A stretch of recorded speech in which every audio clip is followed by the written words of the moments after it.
നമുക്ക് അലീനയുടെ മനുഷ്യങ്കന്റെ വരാൻ പോകുന്ന ആഴ്ചയിൽ നല്ലൊരു വിശേഷം കേട്ടാലോ. അതിനു മുമ്പായിട്ട് ആദ്യമായി കാണുന്നവരുണ്ടെങ്കിൽ ചാനൽ ഇഷ്ടപ്പെട്ട ഒന്ന് സബ്സ്ക്രൈബ് ചെയ്യാൻ മറക്കരുത്.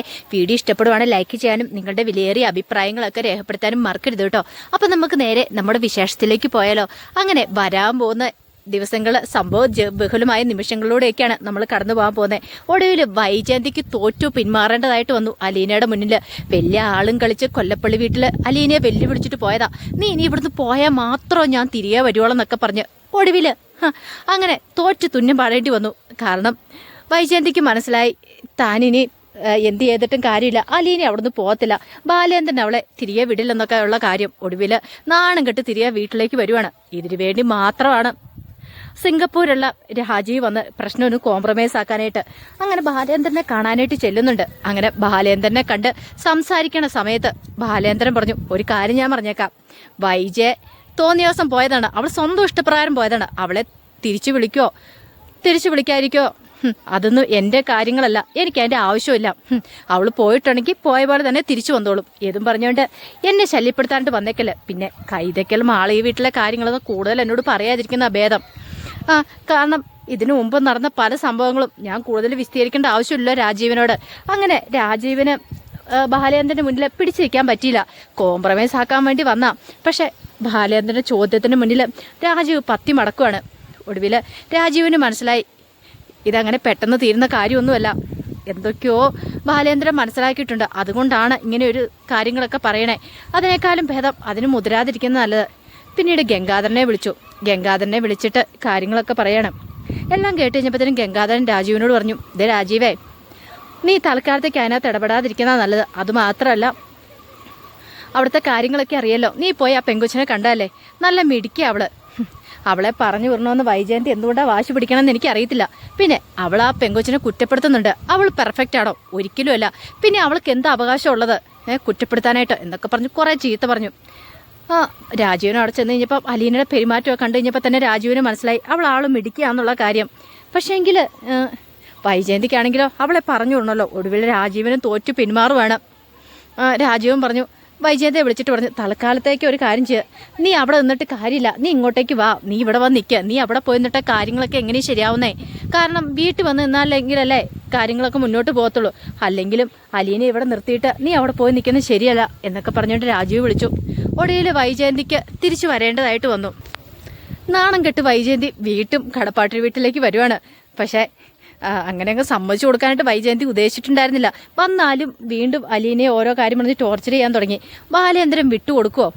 അലീനയുടെ നേരെ കയറക്കണ സമയത്ത് ബാലേന്ദ്രൻ അതിന് ചുട്ട മറുപടി തന്നെ കൊടുത്തോണ്ടിരുന്നു. ഇതേ സമയം അലീനയെ കാണണമെന്നും ബാലേന്ദ്രനെ കാണണമെന്നൊക്കെ രേവതിക്കുട്ടിക്ക് ആഗ്രഹം ഉണ്ടായിരുന്നു. കാരണം അലീന ചേച്ചിയെ കുറേ നാളായി കണ്ടിട്ട്. അപ്പോൾ അതേക്കുറിച്ച് മാമച്ചനോടും ഗ്രേസമ്മയോടും ഒക്കെ പറയുകയും ചെയ്തു, എനിക്ക് അലീന ചേച്ചിയെ കാണാനായിട്ട് ആഗ്രഹമുണ്ട്, എന്നെ ഒന്ന് കൊണ്ടുപോകുമെന്ന് ചോദിക്കും. എന്തൊക്കെ തന്നെയാണെങ്കിലും രേവതിക്കുട്ടിയുടെ ആഗ്രഹം സാധിച്ചു കൊടുക്കാൻ അവർ തീരുമാനിച്ചു. അങ്ങനെ അവരെന്ത് ചെയ്യുകയാണ്, ഒടുവിൽ കടപ്പാട്ടൊരു വീട്ടിലേക്ക് വരുവാണ് അലീനയെ കാണാൻ വേണ്ടിയിട്ട്. രേവതിക്കുട്ടി ഭയങ്കര സന്തോഷത്തോടു കൂടിയിട്ടാണ് വരുന്നത്. അങ്ങനെ വന്ന് അലീനയെ കണ്ടു കഴിഞ്ഞപ്പോൾ ഭയങ്കര സന്തോഷം. രേവതിക്കുട്ടി അലീനയെ കെട്ടിപ്പിടിക്കുന്നുണ്ട്. അലീനയ്ക്കും അതുപോലെ തന്നെയായിരുന്നു. മാമച്ചനെനിക്ക് രസമം ചോദിച്ചു, എങ്ങനെയുണ്ട് മോളെ, നിനക്കൂടെ സുഖമാണെന്നൊക്കെ ചോദിക്കണം. എനിക്ക് പ്രശ്നമൊന്നുമില്ല, പക്ഷേ ഇപ്പോഴെനിക്ക് അങ്ങോട്ടേക്ക് വരാനായിട്ട് പറ്റില്ല. അറിയാലോ സാറിൻ്റെ അവസ്ഥ. ഞാൻ ഇവിടുന്ന് പോന്നിട്ടുണ്ടെങ്കിൽ സാറ് ഈ വീട് വിട്ട് പോകുന്നൊക്കെ പറയണേ. അതുകൊണ്ട് എനിക്ക് അങ്ങോട്ടേക്ക് വരാനായിട്ട് പറ്റില്ല. അതുകൊണ്ടാണ് ഞാൻ വരാത്തെ. അങ്ങനെ അവരങ്ങനെ സംസാരിച്ചുകൊണ്ടിരിക്കുന്ന സമയത്ത് അവിടേക്ക് വൈജയന്തി വരുവാണ്. അപ്പോൾ വൈജയന്തി മാമച്ചനും ഗ്രേസമ്മ ഒക്കെ ആദ്യമായിട്ട് കാണുന്ന, ഇതിനു മുമ്പ് കണ്ടിട്ടില്ല. രേവതിക്കുട്ടി അതുപോലെ തന്നെയാണ്. അലീനെ പറഞ്ഞു കേട്ടുള്ള അറിവുള്ളൂ വൈജയന്തിയെക്കുറിച്ച്. അങ്ങനെ അവരവിടെ വന്ന് ഹാള് സംസാരിച്ചുകൊണ്ടിരിക്കുന്ന സമയത്താണ് വൈജയന്തി അങ്ങോട്ടേക്ക് വരുന്നത്. വൈജയന്തി അലീനയോട് വന്ന് ചോദിച്ചു, അല്ല ഇതൊക്കെ ആരാന്നൊക്കെ ചോദിക്കണം. അപ്പോഴേക്കും അലീന പറഞ്ഞു, അത് പിന്നെ മാഡം, ഇത് രേവതിക്കുട്ടി, ഇതാണ് ഗ്രേസമ്മ മാമച്ചനങ്ങൾ. രേവതിക്കുട്ടി ജോലി ചെയ്യുന്ന സ്ഥലത്ത്. ഓ മനസ്സിലായി, ഇവരാണല്ലേ. അപ്പം ഇവരാണ് നീ അന്ന് ചെന്ന് കഴിഞ്ഞപ്പോൾ നിനക്ക് വിലപിടിപ്പുള്ള സമ്മാനങ്ങളൊക്കെ തന്ന് നിന്നെ പറഞ്ഞു വിട്ട് സന്തോഷിപ്പിച്ച് വിട്ടത്. നിങ്ങൾ കൊള്ളാലോ എന്ന് പറയണ. അപ്പോഴേക്കും ഒന്ന് രേവതിക്കുട്ടി അവരൊക്കെ നോക്കി. കാരണം ഒട്ടും ഇഷ്ടപ്പെട്ടില്ല ആ സംസാരം അങ്ങോട്ടേക്ക്. ഈ സമയത്ത് അലീന പറഞ്ഞു, നിങ്ങളിരിക്കുക, ഞാൻ ചായയും കാപ്പി എന്താ വേണ്ടതെന്ന് ചോദിക്കുകയാണ്. അപ്പോഴേക്കും വൈജയന്തി പറഞ്ഞു, എന്തോ ആവാലോ, എന്നൊക്കെ പറഞ്ഞുകൊണ്ട് ഒരുമാതിരി കളിയാക്കുന്ന സംസാരിക്കുകയാണ്. വല്ലാത്തൊരവസ്ഥയായിപ്പോയി ഗ്രേസമ്മയ്ക്കും മാമച്ചനും ഒക്കെ. അപ്പോഴേക്കും അലീന പറഞ്ഞു, അത് മാഡം, ഇവരെന്നെ അത്ര ദൂരെ നിന്ന് കാണാൻ വേണ്ടി, എന്നെ മാത്രമല്ല സാറിനെയും കൂടെ കാണാൻ വേണ്ടി വന്നതാ എന്ന് പറഞ്ഞു. ആയിക്കോട്ടെ, കാണാലോ. അല്ല, കണ്ടിട്ട് പോകുന്ന എന്തിനാ, പോകുമ്പോൾ അങ്ങോട്ട് കൂടെ കൊണ്ടുപോയിക്കോളാൻ പറയണ. ഗ്രേസമ്മ പറഞ്ഞു, ഇവള് വരാൻ സമ്മതമാണെങ്കിൽ ഈ നിമിഷം ഞങ്ങൾക്ക് കൊണ്ടുപോകാൻ സമ്മതമാണ്. രേവതിക്കുട്ടി പറഞ്ഞു, എൻ്റെ ചേച്ചിക്കുട്ടിയെ ഞാൻ കൊണ്ടുപോയിക്കോളാം, എനിക്കൊരു മടിയില്ല കൊണ്ടുപോകാനായിട്ട്.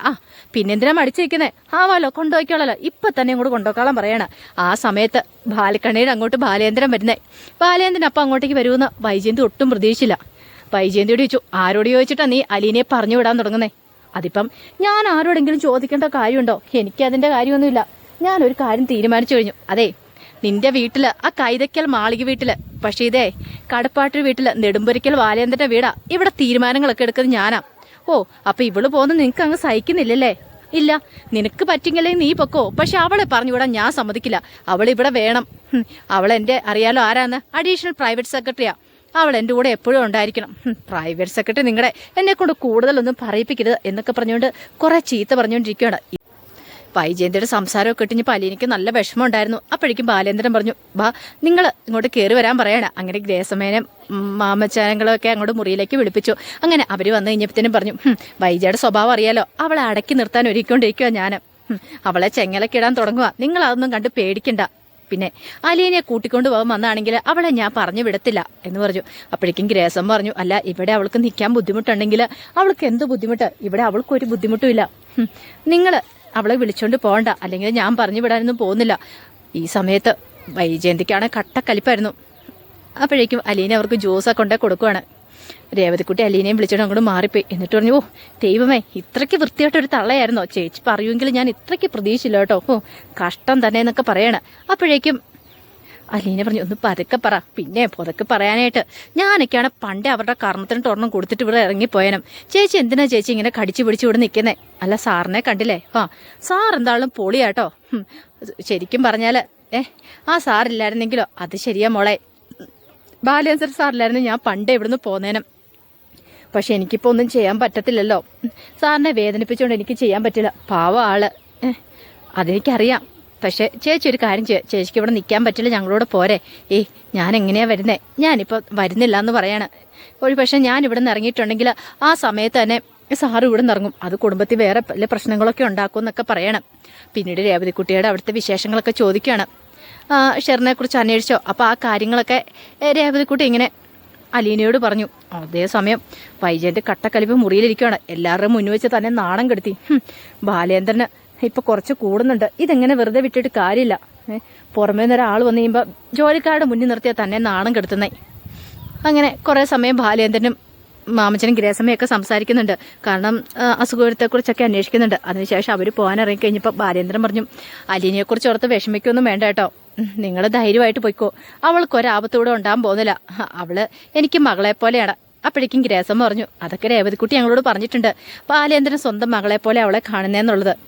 പക്ഷേങ്കിൽ എന്നാലും ബാലേന്ദ്രൻ്റെ ഭാര്യ, ഞാൻ പറഞ്ഞല്ലോ, അവളെ കാര്യമായിട്ട് എടുക്കണ്ട, അവൾ അങ്ങനെയൊക്കെ പറഞ്ഞോളും, അവളല്ല കാര്യങ്ങളൊക്കെ തീരുമാനിക്കുന്നത്, ഇവിടെ ഞാനാ എന്നൊക്കെ പറഞ്ഞു.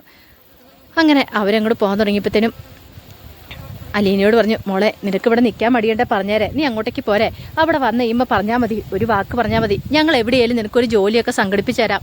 എല്ലാം കേട്ട് കഴിഞ്ഞപ്പോഴത്തേനും അലീന പറഞ്ഞു, വേണ്ട ആൻറ്റി, ഇപ്പം തൽക്കാലത്തേക്ക് വേണ്ട, എനിക്ക് നിൽക്കാൻ പറ്റില്ലെങ്കിൽ ഞാൻ വിളിക്കാം, ആ സമയത്ത് എനിക്ക് എന്തെങ്കിലും ഒരു ജോലി ശരിപ്പെടുത്തി തന്നാൽ മതി എന്നൊക്കെ പറയണം. രേവതിക്കുട്ടിയാണെങ്കിൽ ഭയങ്കര സങ്കടത്തോട് കൂടിയിട്ടാണ് പോകുന്നത്. എങ്ങനെ അലീനെ കൊണ്ടുപോകാമെന്നൊരു പ്രതീക്ഷയൊക്കെ മനസ്സിലുണ്ടായിരുന്നു. കാരണം ഇവിടെ കിടന്ന് ഇത്ര വേദനകളൊക്കെ അനുഭവിക്കുമല്ലേ, ഈ വൈജയന്തിയുടെ ആട്ടും തുപ്പൊക്കെ ഇട്ട് ഇവിടെ കിടക്കണ്ടല്ലോ. പക്ഷേങ്കിൽ അലീന പോകാനായിട്ട് തയ്യാറായില്ല. അങ്ങനെ വിഷമത്തോട് കൂടിയിട്ടാണ് ഇറങ്ങിപ്പോകുന്നത്. അവരങ്ങോട്ട് പോയി കഴിഞ്ഞപ്പോഴത്തേനും അലീന അടുത്ത് വന്നിട്ട് പറഞ്ഞു, വൈജയന്തി വന്നിട്ട് പറഞ്ഞു, അതെ ഒരു കാര്യം ഞാൻ പറഞ്ഞേക്കാം, കണ്ടോരെയൊക്കെ വീട്ടിലേക്ക് വിളിച്ച് കാറ്റേണ്ട കാര്യമൊന്നും നിനക്കില്ല.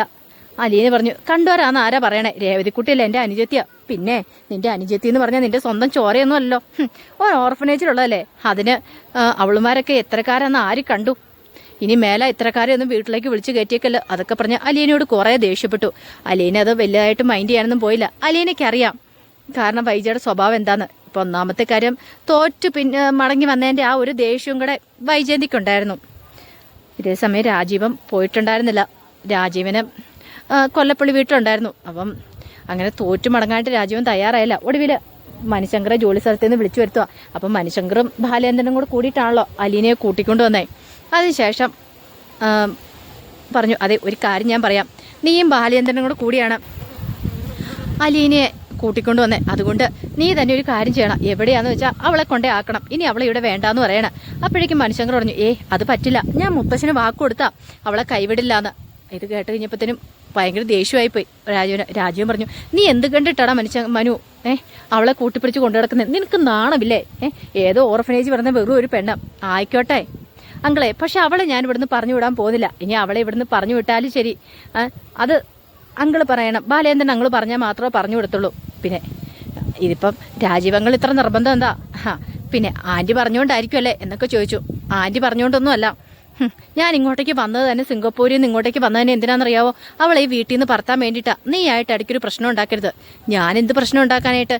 ഞാനൊരു പ്രശ്നം ഉണ്ടാക്കുന്നില്ല. പക്ഷെ ഒരു കാര്യം ഞാൻ ഉറപ്പിച്ചു, അങ്കിൾ പറയാതെ അവളെ ഞാൻ പറഞ്ഞു വിടത്തില്ല. ഇനി പറഞ്ഞു വിട്ടാൽ പോലും അവൾക്ക് നല്ലൊരു ഷെൽട്ടർ ഞാൻ ഉണ്ടാക്കി കൊടുക്കും.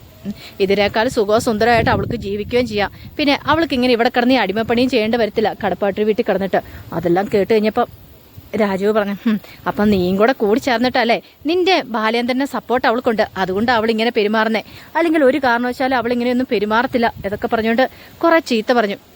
പക്ഷെ അതൊന്നും കേൾക്കാനായിട്ട് മണിശങ്കർ കൂട്ടാക്കില്ല. മനുവിനെ അറിയാം അലീന എന്താ ഏതാന്നൊക്കെ. പക്ഷെ വൈജയന്തിയുടെ മോളാന്നുള്ള കാര്യം മാത്രം അറിയത്തില്ലാത്തുള്ളൂ. ബാക്കി സർവ്വ ഡീറ്റെയിൽസും അറിയാം, അലീനയെക്കുറിച്ചുള്ള എല്ലാ കാര്യങ്ങളും അറിയാം. അതോടൊപ്പം തന്നെ അവളെ ഇഷ്ടമാണെന്നുള്ള കാര്യം അറിയാം. ഒടുവിൽ രാജു പറഞ്ഞു, ചിലപ്പോൾ നീ അവളുടെ തൊഴിലുറപ്പ് കണ്ടിട്ടായിരിക്കുമല്ലേ, നിനക്ക് അവളെ അത്രയ്ക്കും കൂടി ഇഷ്ടപ്പെട്ട് കാണുമായിരിക്കും. കമല പറയുന്നത് കേട്ടു. പോരാത്തിന് വൈജയൻ നീ അവളുടെ പിന്നാലെയാന്ന്. എടാ നിനക്ക് നാണമില്ലേ ഒരു ജോലിക്കാരുടെ പിന്നാലെ ഇങ്ങനെ നടക്കാനായിട്ട്? അത് കേട്ട് കഴിഞ്ഞപ്പോഴത്തേനും മണിശങ്കർ പറഞ്ഞു, ദേ അങ്കിളെ മര്യാദയ്ക്ക് സംസാരിക്കണം. അച്ഛൻ്റെ അനുജനാന്നോർത്തോണ്ടാ ഞാൻ ഇത്ര റെസ്പെക്റ്റ് തന്നേ. പിന്നെ അവളെ വെറും ജോലിക്കാരിയായിട്ടൊന്നും കാണേണ്ട കാര്യമൊന്നുമില്ല, അറിയാലോ. അതൊക്കെ പറഞ്ഞ് മണിശങ്കർ ദേഷ്യപ്പെട്ട് അങ്ങോട്ട് പോവാണ്. രാജീവിന് എന്ത് ചെയ്യണമെന്ന് അറിയത്തില്ല.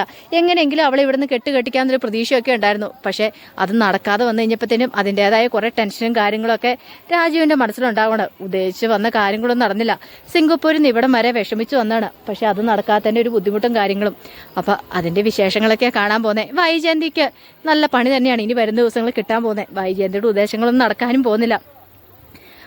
കാരണം അലീന അവിടെ ആധിപത്യം സ്ഥാപിക്കുമ്പോഴത്തേനും വൈജയന്തിക്ക് താങ്ങാൻ പറ്റുന്നതിൽ അപ്പുറം ബാക്കിയുള്ളവരുടെ എല്ലാവരുടെ മുന്നിൽ വൈജയന്തി ബാലേന്ദ്രൻ ശരിക്കും വലിച്ചു കീറുന്നുണ്ട്. അതിൻ്റെ വിശേഷങ്ങളും അതോടൊപ്പം തന്നെ ഇനി ആരാണ് ജോമാൻ്റെ കുഞ്ഞെന്നുള്ള കാര്യം, ആ സത്യങ്ങളൊക്കെ തിരിച്ചറിയുന്നുണ്ട്. ഒടുവിൽ ഇത്തരം കാലത്തെ കാത്തിരിപ്പിനൊടുവിൽ അവർ ആ സത്യങ്ങളൊക്കെ രേവതിക്കുട്ടി, ഗ്രേസമ്മയും മാമച്ചനൊക്കെ തിരിച്ചറിയാണ്. അപ്പോൾ അതിൻ്റെ വിശേഷങ്ങളൊക്കെയാണ് നമ്മൾ വരാൻ പോകുന്ന ദിവസങ്ങൾ കാണുന്നത്. ആ വിശേഷങ്ങൾക്കായി നമുക്ക് എല്ലാവർക്കും കാത്തിരിക്കാം കേട്ടോ. ഒരിക്കൽ കൂടി എല്ലാവർക്കും ശുഭരാത്രി നേർന്നുകൊണ്ട് നിർത്തുന്നു. നന്ദി.